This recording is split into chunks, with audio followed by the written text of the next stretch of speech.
How's it going, guys? This is Freeplay Frenchie. Welcome back to another one-take video. It's been a while since Andromeda's been out, and I thought maybe I'd do a little, not of a review, but just a little video on what I think of it so far, and let you guys know how I'm responding to it and reacting to it, along with my thoughts on how the community generally is reacting to it at the moment. My last video was before it had actually come out in the UK. So, responses, let me see. Well, mostly the comments on my last video ranged from "it's fucking trash, I don't know why they bothered making it" to "it's not that bad, people have over-exaggerated." My personal consensus is, having played it for a little while now, I think I've clocked about 20 hours, 24 hours. I'm on about 20 hours, and I've done about 20%, to let you know what kind of player I am, what kind of gamer. I really take things slowly. So I'm playing alongside someone else, and they've basically done the same amount of stuff I've done, but they're so much faster about it. I much prefer taking a slower reaction and action to combat, because I like playing with a sniper rifle.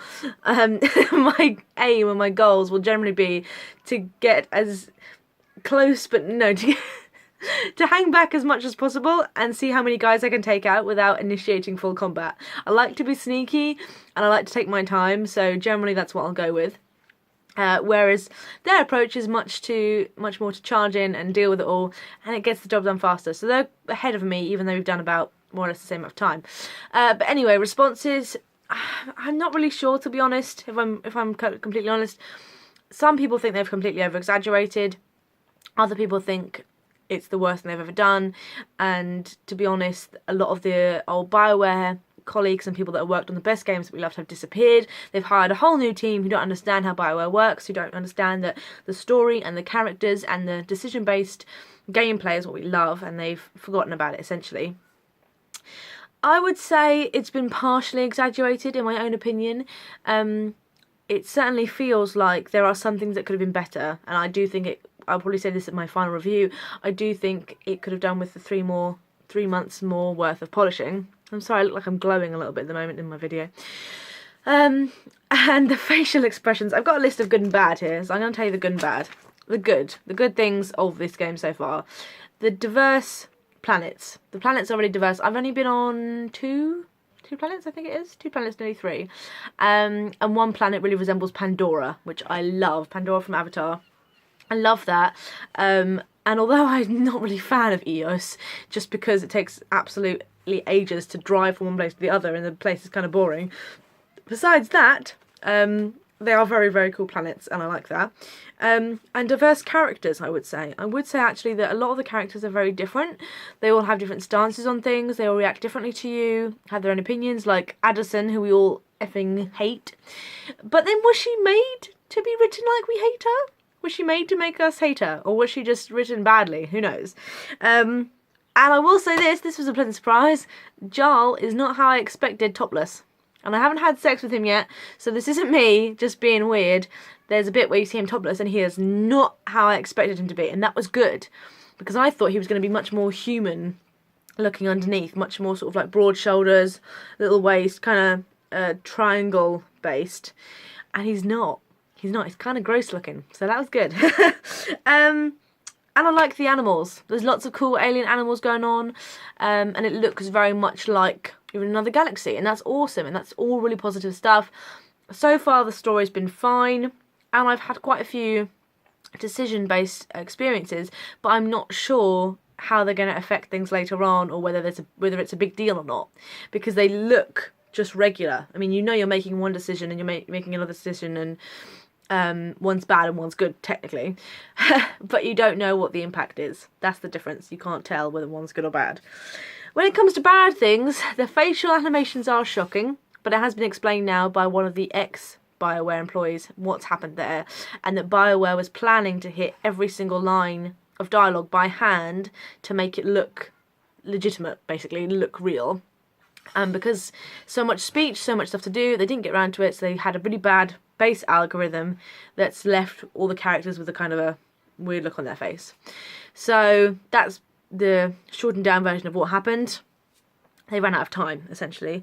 And the facial animations could have been better. The rendering is slow in parts, because I'm sure that's not my PS4. You'll be talking to someone, it'll take a while for things to kick in. Really, I think the facial definition should have been better. I really do. It needed to be up there, and it really wasn't. So I'm just checking the time there. So for a next-gen game, should have been better.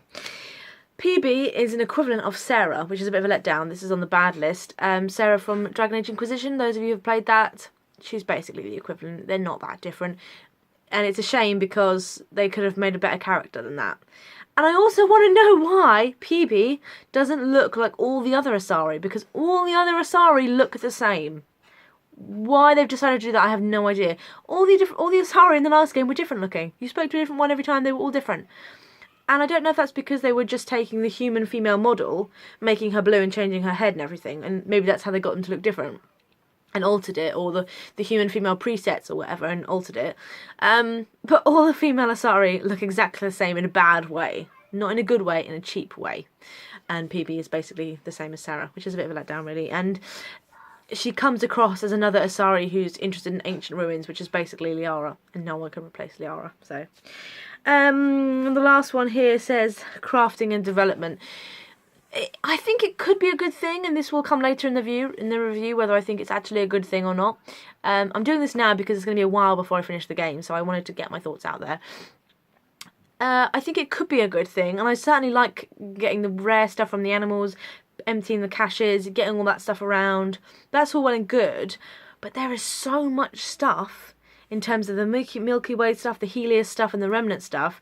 You have no idea what to research, what could be best. And you don't want to waste your Milky Way points, or you don't want to waste your research points because you've just found them, and there's only so much stuff to scan. So it's a little bit confusing, to be honest, and what me and my friend have found is that if we just stick to Milky Way stuff, generally, we'll get the things we're familiar with and it'll work out fine. But then you feel a bit bad because you're in a new galaxy and you want to, use the new tech. But a lot of it's crap, to be honest. A lot of it's not really worth your time. That being said, if any of you guys have some great sniper rifles to recommend, please leave them in the comments below. At the moment, I'm using the Black Widow because I got on well with her so well in the last games.